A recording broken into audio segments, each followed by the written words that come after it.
नमस्कार दोस्तों, मैं हूं आलोक। स्वागत है आप सभी का आप सभी के अपने ही यूट्यूब चैनल आलोक्स ब्लॉग पर। कभी-कभार कुछ ऐसी अनफॉर्चुनेट चीज़ें हो जाती हैं जो मन को बहुत तकलीफ़ देती हैं। जैसे कि इस गमले का टूटना, बहुत ही प्यारा पर्पल हार्ट का छोटा-सा गमला था ये और मेरी मेड से गिरकर ये टूट गया। और यहाँ पर ये क्रिप्टैंथस के पौधे हैं। एक ही गमले में बहुत सारे हो गए हैं, अलग करने का टाइम नहीं मिल पा रहा है।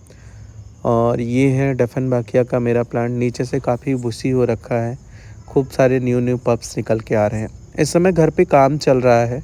आगे आने वाले दिनों में गार्डन आपको काफ़ी व्यवस्थित नज़र आएगा, लेकिन उससे पहले अभी बहुत सारी दिक्कतें हैं, क्योंकि जैसे-जैसे काम चलता है प्लांट्स को उठाकर इधर-उधर रखना, अरेंज करना, उसमें बहुत ज़्यादा समस्या आ रही है। और आप लोग अगर एक गार्डनर हैं और कभी आपके घर पे काम चल रहा हो, तो आप लोगों ने रियली इस चीज़ को फ़ील किया होगा कि प्लांट्स की दुर्दशा हो जाती है इस टाइम पर। क्योंकि हमारा सारा कंसंट्रेशन अपने घर के कंस्ट्रक्शन पे होता है और पौधों पर जो थोड़ा-थोड़ा ध्यान मिलता है, तो उसमें ये लगता है कि चलो ठीक है, कंस्ट्रक्शन ख़त्म होगा तो फिर हम पूरा ध्यान दे पाएँगे। ये मेरा लेडी पाम का प्लांट है, जिसे मैंने सेपरेट करके नया पौधा बनाया। आज की इस वीडियो में हम लोग जीजी प्लांट पर बात करेंगे। मेरे जीजी प्लांट के जो पौधे हैं काफ़ी बढ़िया ग्रो कर रहे हैं। अभी विंटर आने वाला है तो इनको स्पेशल केयर की ज़रूरत होगी। जहाँ गर्मियों में इनको डायरेक्ट सनलाइट नहीं पसंद होती है, वहीं पर सर्दियों में जो है इन्हें फॉग नहीं पसंद होता। ये देखिए, यहाँ पर मैंने स्टेम प्रोपगेशन किया था स्नेक प्लांट का भी, और लीफ प्रोपगेशन भी किया था। जीजी प्लांट और जीजी प्लांट का स्टेम प्रोपगेशन, लीफ प्रोपगेशन दोनों। तो अभी मेरा स्नेक प्लांट तो देखा आप लोगों ने ग्रो किया है, और जीजी प्लांट में भी एक शूट निकल के आई है। अब ये पता नहीं पत्ते से आई है या फिर स्टेम से आई है, ये चीज़ कंफर्म थोड़ी नहीं हो पा रही। तो मैं बात कर रहा था थोड़ा धूप की। तो गर्मियों में डायरेक्ट सनलाइट ये नहीं फेस करना चाहते हैं। अगर डायरेक्ट सनलाइट आएगी तो फिर इनकी लीव्स बर्न होना स्टार्ट हो जाती हैं। और सर्दियों में ये फॉग नहीं फेस करना चाहते, मतलब इनको अगर आप ऐसी जगह पर रख देंगे जहाँ पर इनके ऊपर फॉग वगैरह बहुत पड़ेगा और बहुत ज़्यादा ठंडी हवाएं लगेंगी, तो वहाँ पे भी ख़राब होते हैं। मेरा ये प्लांट गिर गया था कुछ दिन पहले और इसकी काफ़ी सारी लीव्स टूट गई थी, तो मैंने इनके लीफ प्रोपगेशन भी कर लिए हैं।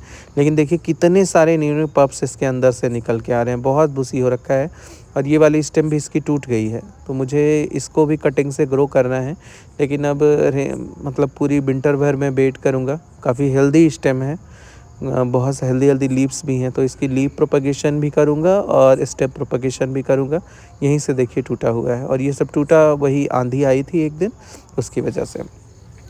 इसके साथ-साथ सर्दियों में जैसे कोल्ड एयर और जो है फॉग से बचाने के साथ-साथ एक चीज़ का और ध्यान रखना होता है। सर्दियों में इनकी जो लीफ होती है ये काफ़ी वैक्सी होती है, मतलब इसके ऊपर मोम जैसी एक सतह होती है, तो बहुत ज़्यादा डस्ट जमा होना शुरू हो जाते हैं। और जब डस्ट की क्वांटिटी ज़्यादा हो जाती है तो फिर इसकी लीव्स येलो होने लगती हैं, मतलब प्रकाश संश्लेषण अच्छे से हो नहीं पाता, तो क्लोरोफिल जो होती है वो इकट्ठा होना जो है उसके लिए प्रॉब्लम होती है, तो फिर लीव्स येलो होना स्टार्ट हो जाती हैं। तो इसके लिए इस चीज़ का ध्यान रखना है कि पत्तियों को जो है कभी-कभार कॉटन के कपड़ों से साफ़ कर दीजिए, सारी पत्तों का नहीं, तो फिर जो है धीरे-धीरे करके एक दिन में नहीं कर सकते, तो धीरे-धीरे करके ही कर सकते हैं। यहाँ पर देखिए इस वाले से भी जो है, ये ब्लैक लीफ वाला है, इसका प्रोपगेशन मैंने किया था। इसमें भी नीचे से 2 स्टेम्स नई निकल के आई हैं। तो अब विंटर में देखना पड़ेगा, अगर विंटर में नहीं आएँगी जिनमें मतलब स्टेम्स में जो प्रोपगेशन हमने किए थे, कुछ प्रोपगेशन ऐसे भी हैं कि जिनमें सिर्फ़ एक-एक पत्ते निकल कर रह गए हैं, तो फिर थोड़ी दिक्कत आगे चलकर होगी, क्योंकि जैसे ही सर्दियाँ आएँगी फिर इनमें से बहुत सारे स्टेम्स मर जाएँगी। अगर नीचे राइज़ोम्स बचे रह गए तो फिर धीरे-धीरे करके ग्रो करेंगे। अब बात आती है राइज़ोम्स की ही, तो सर्दियों में राइज़ोम्स भी बहुत ज़्यादा सड़कर ख़राब होते हैं, तो इसलिए वाटरिंग का बहुत विशेष ध्यान रखना है। कम वाटरिंग रिक्वायरमेंट वाला प्लांट है, तो बस कोशिश ये कीजिए कि जब नमी ना हो तब पानी दीजिए। और मुझे तो लगता है कि सर्दियों में मैं आप लोग को बताऊँ, अगर आपने ढंग से मिट्टी तैयार की है तो हफ़्ते में सिर्फ 1 दिन पानी दीजिए, तो बेटर रहेगा आपके प्लांट के लिए। बाकी मैं आप लोग को एक चीज़ ये सजेस्ट करूँगा कि सर्दियों में मिस्टिंग बिल्कुल भी बंद कर दीजिए। महीने में 1 आध बार कीजिए, और जब भी कीजिए तो हल्दी वाला पानी जो है उसको तैयार कीजिए और उसको छान लीजिए, मतलब मोटे पार्टिकल निकल जाएँ, नहीं तो बाद में वो फँसते हैं आपके स्प्रेयर में। और उसके बाद स्प्रे कीजिए, और कोशिश ये कीजिए कि मिल्क थोड़ा-सा उसमें हल्दी के साथ जो है हल्का-सा दूध भी डाल दीजिए, 1 ढक्कन कच्चा दूध, तो उससे ये जो वैक्सी लेयर होती है वो टूटती है। और पत्ते काफ़ी फ्रेश नज़र आते हैं। आप उसमें एलोवेरा का जो है पल्प वो उसको भी मिक्स करके डाल सकते हैं। तो ये चीज़ करने से प्लांट हेल्दी ग्रो भी करेगा और महीने में सिर्फ एक बार ये चीज़ कीजिए। तो वाटरिंग की रिक्वायरमेंट ये है, सर्दियों में खाद वगैरह की बहुत ज़्यादा ज़रूरत नहीं होती, तो इसके लिए टेंशन बिल्कुल भी नहीं लेना है कि मुझे खाद नहीं दी हमने तो पौधा ग्रो नहीं करेगा। आई होप कि आप लोगों ने खाद दी होगी, क्योंकि खाद देने का जो बेस्ट टाइम है वो मतलब अक्टूबर था, उसमें आप लोगों को खाद दे देना चाहिए था।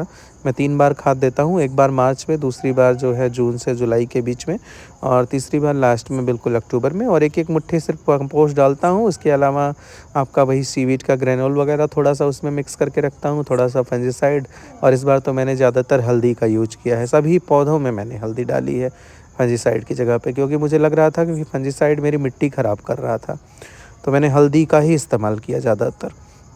और रही बात जो है आपके पौधों के लिए मतलब हाँ, खाद की, तो मैंने आपके वर्मी कंपोस्ट और सीवीड के साथ-साथ इसके अंदर जो है कभी-कभार सीवीड का लिक्विड फर्टिलाइज़र भी डाला है, और आप लोग को दिख रहा होगा मेरा पौधा काफ़ी हेल्दी ग्रो कर रहा है। तो मैंने सनलाइट का बता दिया, वाटरिंग का बता दिया और खाद का भी बता दिया। रही बात मिट्टी की, तो मिट्टी जब आप इसके लिए तैयार कीजिए ना, तो वो आपको वर्मी कंपोस्ट के साथ आपको इक्वल क्वांटिटी में थोड़ा-सा राइस हस्क लीजिए, उसके साथ आप कोकोपीट ले लीजिए, और अगर आपके पास परलाइट हो तो डालिए, नहीं तो अंडे के बारीक टुकड़े करके वो आप डाल सकते हैं।